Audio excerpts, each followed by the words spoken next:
Hello there, world of tankers. Welcome to the channel. I'm your host, Droodles Blitz, and in today's video, we're going to be talking about the Tier 10 German tech tree super heavy, the VK72. A vehicle that might be one of the strongest after the latest rebalances of the equipment. First of all, while calibrated shells got nerfed, this tank still has 362 millimeters, which is more than enough to cut through just about any plate of armor in front of you.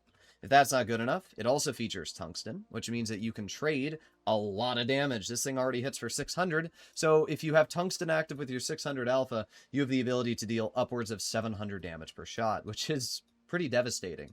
And if that's all not enough, the fact that enhanced armor has gotten better, calibrated shells has gotten worse, it means that the effective armor on the VK72 is quite good. This is what the VK72 looks like with standard ammo. Basically, you can't pen the lower plate, which means that you're going to have to load gold. And even against gold, let's say you are a medium tank, like an M48 Patton. Well, this is what you're going to see with calibrated shells on the lower plate here. Like, generally, if you're angling this thing and you're hiding the weak points on the side, it can be really challenging to cut through the VK72 with your average tier 10 that has lower levels of pen. Mediums are not going to be reliably cutting through you, and even a lot of heavy tanks with lower penetration, like the Kron, the Concept 1B, the Object 260, they're all going to struggle to reliably cut through the lower plate. Add that in with the fact that the VK72 has good gun depression, strong turret armor, a decently accurate gun, and yeah, the VK72 starts to look pretty dangerous. As I said, there are downsides. Every tank has downsides. This vehicle is large, it's not very fast, and that means it's very easily caught out in the open, especially with the track wheels. This tank eats shells for breakfast in the tracks, and not in a good way. It eats them in a way that, like, you're getting tracked and even potentially penetrated. You don't want to over-angle. But even if you don't, people are still going to hit you in that track wheel, which is going to lock you down. And because you're only going to be running one repair kit due to adrenaline and tungsten, it means that you got to be careful. That's really as simple as it is. Because this tank also has very weak modules. Its ammo rack almost constantly gets damaged. I swear it's one of the most annoying parts of this vehicle. And the engine is actually in the front because it's a rear turreted tank. So you want to try and not use that repair kit unless you really have to. But with that being said, here we are. Up against us, E100 Type 71 and an E75. Okay, well, see what we can do. What do we have on our team? K91. Really, that's it. They get 2 tier 10 heavies and a tier 9, and we get a K91. Alright, well, nothing I can do about that. We also have a bit of delay. On the North America server, there is also the Brazil server. And whenever somebody that plays on Brazil connects to you in the North America server, you are going to be playing on like 200 ping. So you can see, like, it's very delayed from when I'm activating my turn and when it's actually happening. Let's go for the hatch of that. Oh, okay. That was pretty horrible. that was worse than horrible. That was actually horrendous. All right, well, we're going to reload. The Foch is still chilling there. I'm going to put on my adrenaline, and I'm hoping that we're able to cut through the track wheel. Let's go. Boom. There you go. Ooh, look at that. 123 damage. A good use of my tungsten. Alright, well, that sucks, but nothing I can really do about that. Let's see. Will the Type 71 poke? Are they just going to keep sitting there? Looks like they're not going to poke. Well, now they might, but they're undetected, so I can't really do anything about that. Okay. Well, let's move over here, and Type 71's moving up. We are spotted, but we should be safe to move down into cover. E75 hits me, however, we hit him back for 644, so that's pretty good.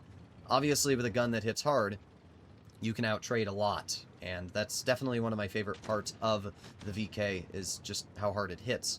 So, let's see, can we hit the Type 71? And doesn't look like it yet, but we do have the E75.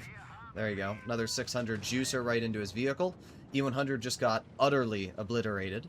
You shouldn't be putting your E100 in that spot to begin with. It's not a good position for that tank, but we're going to reload. We got 3 seconds left. 2, 1, and let's see. What is the E75's game plan? Not really sure. We got the Type over here. Don't really want to be hit by that, but E75 over angles, which allows me to get clearing shell, or the bleeding shell into his tank at least. Alright, we got the Types still over here. We have a Skoda on the rear, and I'm going to aim in, and... okay. Alrighty. That was pretty bad. I don't really know what else to say. That was pretty bad. My RNG sometimes even amazes me. Alright, well, I'm going to ignore that Škoda for now. And let's see, can I get a shell into the type? Nice. Good stuff. That's 2,500. Škoda's going to get pushed, and at this point, there's only a couple tanks left on the enemy team. Škoda's going to be bled out. And the thing is, as I mentioned, we have tungsten. So I'm going to actually let the C-100 see me, because I want to be able to cut into his side, and wow, what a roll. With tungsten, we should have been rolling about 680, so the fact that we low rolled that is pretty sad. I'm going to ignore the E-100, though. He's not going to do anything to me. Like, even if he hits me for 580, it's really not going to bleed me out or anything. It's aiming on the lower plate. Ah, another low roll. Thank you, Wargaming. I appreciate it. Thankfully, because this is a super heavy, we can just give this guy a nice little love tap. He's out of the game. And then we have the 100 right over here, which I'm just going to chill. We're going to angle my vehicle just a little bit, and we get a bounce. And there you go. 3,740 damage. We got a little bit blocked, and a decent game. You can see perfectly the strengths and weaknesses of the VK72. The weakness being my RNG. I cannot believe that we rolled 660. Let's just do some quick math really quickly. Pull out the calculator. We do 600 times 1.15. Our average damage is 690. And that's what I thought. We should have killed that E-100 with tungsten, but... and then we low roll the Contra-Caro as well. I'm telling you guys, one of my least favorite aspects of Blitz in general is that you can low roll one-shot tanks. I feel like if you're shooting at a vehicle that has less than your average damage, you should just kill it. Like, I feel like that should be a crew skill. At least you have a chance of killing it, you know? It's very frustrating when you put all of your eggs in one basket, especially in like a reserve shell tank, a minnow, and something will have like 430 health. You'll shoot it, it'll low roll, you're out of all your shells, and now you die. It's kind of annoying when it happens, and I'm sure a lot of you have experienced it. But either way, let's see if we can get one more game in the VK72 and how it will perform. You definitely noticed the gun can be very nice and also very not so nice. That shell on the Škoda T27, it wasn't great. And that shell on the Foch, I didn't expect it to hit the hatch, but the fact it missed by that much is still just such a good example of how inaccurate the gun is on this tank. So definitely something to keep in mind. Either way, we got a 116 F3, VK72, and a 50 TP. Apart from that, I guess we'll see what happens. Okay. And... oh. I thought my... I was looking at my recording software, and I thought my recording software died, but it was a pause from my video earlier. I was like, did my camera stop working? Oh, I was about to freak out. Alright, well... That's not very skillful. Climbing up the hill. Not the fastest, but we'll get there eventually. Oh, we got the 65? Okay, I guess everybody's driving their mediums to mid. I'm going to move over here. We're going to aim it on the side of that Progetto. Boom! That's more what I expect to see. Alright, not bad.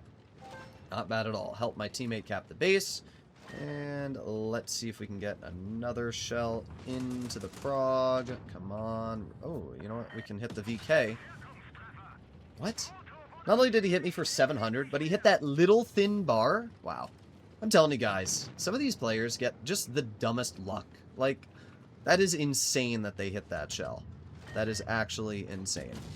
Okay, well, nice. We get an HE into the enemy Waffen, which brings him down about 700 health. Not really sure why he's crying when he put himself there, but okay.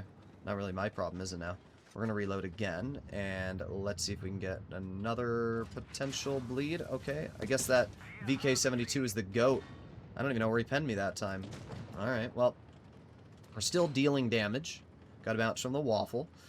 But this is not looking amazing. The enemy team is playing very aggressive here, and our team is falling apart pretty quickly. I thought about shooting that 50 TP, but it's better safe just to wait. Our armor's not really working. We're being penned every shot. Not very fun right now. Let's see if I can get a bounce. I'm going to angle my vehicle. I'm going to let him pen me. Oh, nice. He actually fired a standard round, which meant I could get a bounce. And there you go. Another bounce. It's all very fine and dandy. We get a pen into the 116, and I know that that player is now out of shells, which is quite nice. We're going to back up. 116 is going to rush me. Okay, fine. I'm going to ram you. Ooh, look at that. We took 1 health off of him. Goated. Boom. There you go. 653. We still have the Leopard on us, and... okay. Well, I mean, we still ended up dealing 4,500 damage in that game, and blocking 2,200 isn't horrible. I mean, for the level of alpha damage this thing has, and the armor is pretty nice overall. Like, you can work it hull down, you can use it on flat ground. It's got, like, that pseudo playstyle, which a lot of heavies don't have. That alone is pretty nice, but here we are. Concept 1B, IS-4, and a Felice. Hopefully, we can finish off this video with a victory, because if not, whatever. I tried my best, guys. I tried my best. So, I'm probably going to go town, but it really depends on if our team is going to support me or not, so we'll play it by ear. I pray that my team goes town. I don't always like to go town on Middleburg. Going up the hill is the smarter play, but when there's only one medium, it's not really worth it to go up. Now, if there's a lot of mediums, yeah. But if there's only one, generally going town is a totally fine play. So we are going to get to this crossing over here, and we'll see if I can work it with the Rhino. There you go. We spotted the enemy 183. Boom. Nice. Okay, we bled 670 health, though. People almost never sit on that road, but unfortunately for me, E4 did this time. Alright, well, let's reload, aiming, and boom, there you go. Took the 183 right out of the game, which was pretty important. We've already dealt 1,000 damage, and bleeding a bit of health to deal that was definitely the right play. So, let's see, we have the IS-4, which I'm aiming on the side of. There you go. Nice 522. Obviously, with this tank hitting hard, it's really nice when you can get those little corner pokes out and get a nice shot. So, let's reload again, and let's see. I'm going to angle it. Oh, okay. The E4 is just going to be randomly there. I'm not even sure why he's in that position. I thought he was going to back up with the IS-4, but I guess not. He's just going to sit in the weirdest spot. Okay, well, thing is, I'm not really worried about the E4. I want to get the concept bled. There you go. 527 into that player. And let's see, I'm going to angle my hull so the concept has a hard time cutting through me. Let's just chill here. Concept shoots. Gets hit again. And I'm going to poke it. If this C4 is sitting there, I was about to say I'm going to nuke him. And either way, it's still a lot of damage into that enemy concept. So that's pretty good stuff. Our teammate in the E5 is going to make a poke, which means that the E4 is going to shoot, which means that I can make a play. Oh, okay. Just a randomized 4 right here. Well, minus 750 your health, good sir. That is a really, really nasty bleed. And, well, the E5 somehow gets a bounce on his flat side. IS-4 shoots again, which means that I am able to move up just like so. Let's see if we can get a shell into the E4. But this was a much, much better game. And we can see here, for example, my track wheel getting a bounce. APCR, which is what the E4 features, is not the best. And I was able to angle this properly, and we actually got one bounce. But 4,800 damage is really good. As I said, the gun on this tank is nice. And sometimes it can be troll, but in general, when the gun works, it does a really good job. So we were able to easily output almost 5k, and I've had quite a few actually really good games in the VK. So I think it's a pretty solid tank. I think that the armor has gotten flat better. The gun hasn't really changed much because it still features enough pen to cut through just about any plate in front of you. And then you pair that with the fact that this tank looks awesome. And yeah, for me, I'm easily going to say that this is a pretty solid tank now. So let me know what you guys think in the comments, and I'll see you all in the next one. Bye-bye.